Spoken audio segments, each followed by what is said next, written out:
আসসালামু আলাইকুম ওরহমতুল্লাহি ওবরাকাতু। স্বাগতম আপনাদেরকে আমাদের চ্যানেলে। তো আজকে আমাদের ভিডিওর মূল বিষয় হলো দোয়া কবুল হওয়ার কিছু মুহূর্ত। এই বিষয়ে পূর্বেও দুইটা ভিডিওতে আলোচনা করা হয়েছে, আর এতে তৃতীয় নম্বর পাঠ চলতেছে। তো 4 নম্বর দোয়া কবুল হওয়ার সময় হলো আজানের সময়।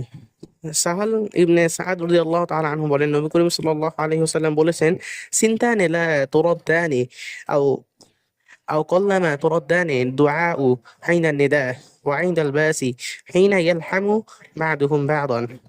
দুই সময় দোয়া ফেরত দেওয়া হয় না, তিনি বলেছেন খুব কমই ফেরত দেওয়া হয়। একটা হলো আজানের সময়, দুই জিহাদের সময় যখন তুমুল লড়াই চলতে থাকে। উক্ত হাদিসে সুনানে আবু দাউদ শরীফের 2540 নম্বর হাদিসে বর্ণিত হয়েছে, এবং তার সাথে সহি সহি ইবনে খুজাইমা শরীফের 419 নম্বর হাদিসে বর্ণিত হয়েছে, এবং সহি ইবনে হিব্বানের 1720 নম্বর হাদিসে বর্ণিত আছে। এবং তারপর আরেকটি হাদিস সম্বন্ধে আমরা আলোচনা শুনবো, তা হলো আনাস রাদিয়াল্লাহু তাআলা আনহু থেকে বর্ণিত, নবী করিম সাল্লাল্লাহু আলাইহি ওয়াসাল্লাম বলেছেন, ইদা নুদিয়া বিস-সালাহ ফুতিহাত আবওয়াবুস সামা ওয়া উস্তুজিবাদ দুআ। যখন নামাজের জন্য আজান দেওয়া হয়, তখন আসমানের দরজাসমূহ খুলে দেওয়া হয় এবং দোয়া কবুল করা হয়। এবং এই হাদিসটি মুসনাদে আহমদ এবং আবু দাউদ শরীফে 2220 নম্বর হাদিসে বর্ণিত হয়েছে। জাবের রাদিয়াল্লাহু তাআলা আনহু থেকে বর্ণিত, নবী করিম সাল্লাল্লাহু আলাইহি ওয়াসাল্লাম বলেছেন, ওয়াইদা থাওয়াবা বিস-সালাত ফুতিহাত আবওয়াবুস-সামা ওয়া উস্তুজিবাদ দুআ। যখন নামাজের জন্য আহ্বান করা হয়, তখন আসমানের দরজাসমূহ খুলে দেওয়া হয় এবং দোয়া কবুল করা হয়। এবং এই হাদিসটি মুসনাদে আহমদ শরীফের 14689 নম্বর হাদিসে বর্ণিত হয়েছে। 5 নম্বর দোয়া কবুলের সময় হলো আজানের জবাব দেওয়ার পরে। আজানের সময় করণীয় 5টি আমলের কথা হাদিস শরীফ বর্ণিত হয়েছে। একটি হলো আজানের জবাব দেওয়া, তথা মুয়াজ্জিনের সাথে সাথে আজানের যে কালিমা সমূহ আছে সেগুলো উচ্চারণ করা।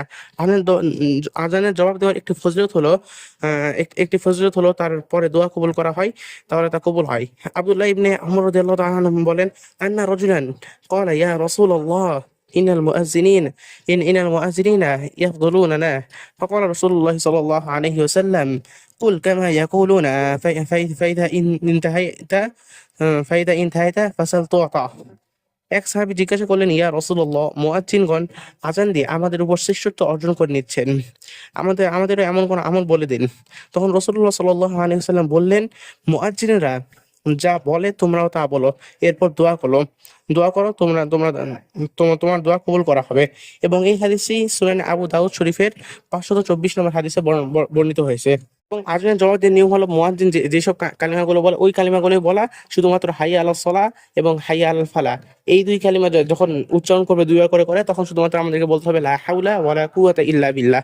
এবং ফজরের নামাজে যখন মুয়াজ্জিন সাহেব আসসালাতু খায়রুম মিনান নাওম বলবে, তখন আমাদেরকে বলতে হবে সাদাকাতা ওয়া বারারতা।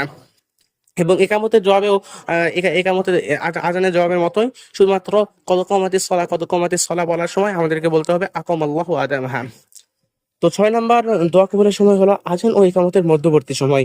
দোয়া কবুলের বিশেষ একটি মুহূর্ত হলো আজান ও ইকামতের মধ্যবর্তী সময়। হাদিস শরীফের ভাষ্য মতে ওই সময় দোয়া ফেরত দেওয়া হয় না। আনাস ইবনে মালিক রাদিয়াল্লাহু তাআলা আনহু বর্ণনা করেন, নবী করিম সাল্লাল্লাহু আলাইহি ওয়াসাল্লাম বলেছেন, ইন্নাদ দুআ লা ইউরাদ্দু বাইনাল আযান ওয়াল ইকামা ফাদউ। আজান এবং ইকামতের মাঝের সময় যে দোয়া করা হয় তা ফিরিয়ে দেওয়া হয় না, তাই ওই সময় তোমরা দোয়া করো।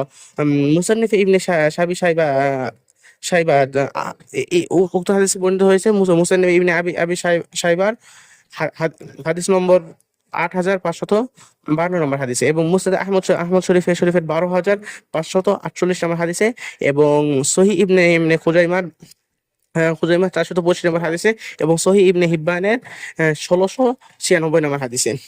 তো 7 নম্বর দোয়া কবুলের সময় হলো জিহাদের সময়, যখন তুমুল লড়াই চলতে থাকে। দোয়া কবুলের একটি সময় হলো কাফেরদের মোকাবেলায় ভীষণ যুদ্ধ চলাকালে দোয়া করা। উপরে সাহাল ইবনে সাদ রাদিয়াল্লাহু তাআলা হাদিস সম্বন্ধে আমরা জেনেছি, দুই সময় দোয়া করলে তা ফিরে দেওয়া হয় না, আজানের সময় এবং রণক্ষেত্রে তুমুল লড়াই চলাকালে। হাদিসের আরেক বর্ণনায় এসেছে, রাসূলুল্লাহ সাল্লাল্লাহু আলাইহি ওয়াসাল্লাম বলেছেন, সাআতানি তুফতাহু ফীহিমা আবওয়াবুস সামাই ويستجاب فيهما الدعاء عند الآذان بالصلاة وعند الصف في سبيل الله عز وجل। দুই সময় আসমানের দরজা খুলে দেওয়া হয় এবং দোয়া কবুল করা হয়, আজানের সময় এবং জিহাদের ময়দানে সারিবদ্ধ অবস্থায়। এবং উক্ত হাদিসে বর্ণিত হয়েছে সহিহ ইবনে হিব্বানের 1720 নম্বর হাদিসে এবং 1764 নম্বর হাদিসে। 8 নম্বর হচ্ছে 8 নম্বর দোয়া কবুলের সময় হলো সিজদারত অবস্থায় দোয়া করা। আবু হুরায়রা রাদিয়াল্লাহু তাআলা আনহু বলেন, নবী করিম সাল্লাল্লাহু আলাইহি ওয়াসাল্লাম বলেছেন, আকরাবু মা ইয়াকুনুল আবদু মিন রাব্বিহি ওয়া হুয়া সাজিদুন ফাআকথিরুদ দুআআ। বান্দা আল্লাহ তাআলার সবচেয়ে নিকটবর্তী হয় সিজদারত অবস্থায়, তাই তখন বেশি বেশি দোয়া করো। এবং উক্ত হাদিসে বর্ণিত হয়েছে সহিহ মুসলিম শরীফের 482 নম্বর হাদিসে এবং সহিহ আবু দাউদ শরীফের 875 নম্বর হাদিসে এবং সহিহ নাসাই শরীফের সুনানে নাসাই শরীফের 1167 নম্বর হাদিসে। তো এই ধরনের হাদিস আব্দুল্লাহ ইবনে আব্বাস রাদিয়াল্লাহু তাআলা আনহু থেকেও বর্ণিত হয়েছে। তিনি বলেছেন, একদা রাসূলুল্লাহ সাল্লাল্লাহু আলাইহি ওয়াসাল্লাম বলেছেন, আলা ওয়া ইন্নী নুহিতু আন আকরা আল কুরআনা রাকিআন আও সাজিদান ফাআম্মা الركوع فعظموا فيه الرب عز وجل وأما السجود فاجتهدوا في الدعاء فقمن فقمن أن يستجاب لكم। শুনে রাখো, আমাকে রুকু ও সেজদায় কোরআন পড়তে নিষেধ করা হয়েছে। সুতরাং রুকুতে তোমরা রবের সম্মান প্রকাশক তাসবিহ পড়ো, আর সেজদায় অধিক পরিমাণে দোয়া করো। এখন সেজদা অবস্থায় দোয়া কবুল করলে তা অধিক পরিমাণে দোয়া করলে তা কবুল হওয়ার অধিক উপযুক্ত। এবং উক্ত হাদিসে সহিহ মুসলিম শরীফের 479 নম্বর হাদিসে বর্ণিত হয়েছে এবং সুনান আবু দাউদ শরীফের 866 নম্বর হাদিসে বর্ণিত হয়েছে। তো দোয়া কবুল হওয়ার 9 এবং 10 নম্বর সময় হলো রোজা ও সফর অবস্থায়। উম, মুসা- মুসাফির যতক্ষণ সফরের হালতে থাকে এবং রোজাদার ব্যক্তি যতক্ষণ রোজা অবস্থায় থাকে, সে সময় যে দোয়া করে আল্লাহ তাআলা তা কবুল করেন। হাদিস শরীফের বক্তব্য অনুযায়ী তাদের দোয়া ফেরত দেওয়া হয় না। আনাস ইবনে মালিক রাদিয়াল্লাহু তাআলা আনহু বলেন, রাসূলুল্লাহ কারীম সাল্লাল্লাহু আলাইহি সাল্লাম ইরশাদ করেছেন, সালাস দাওয়াত লা তুরাদ্দু দাওয়াতুল ওয়ালিদ ওয়া দাওয়াত সাইম ওয়া দাওয়াত মুসাফির। তিনটি দোয়া ফিরিয়ে দেওয়া হয় না। তিনটি দোয়া ফিরিয়ে দেওয়া হয় না। একটি হলো পিতার দোয়া, দুই নম্বর হলো রোজাদারের দোয়া এবং 3 নম্বর হলো মুসাফিরের দোয়া।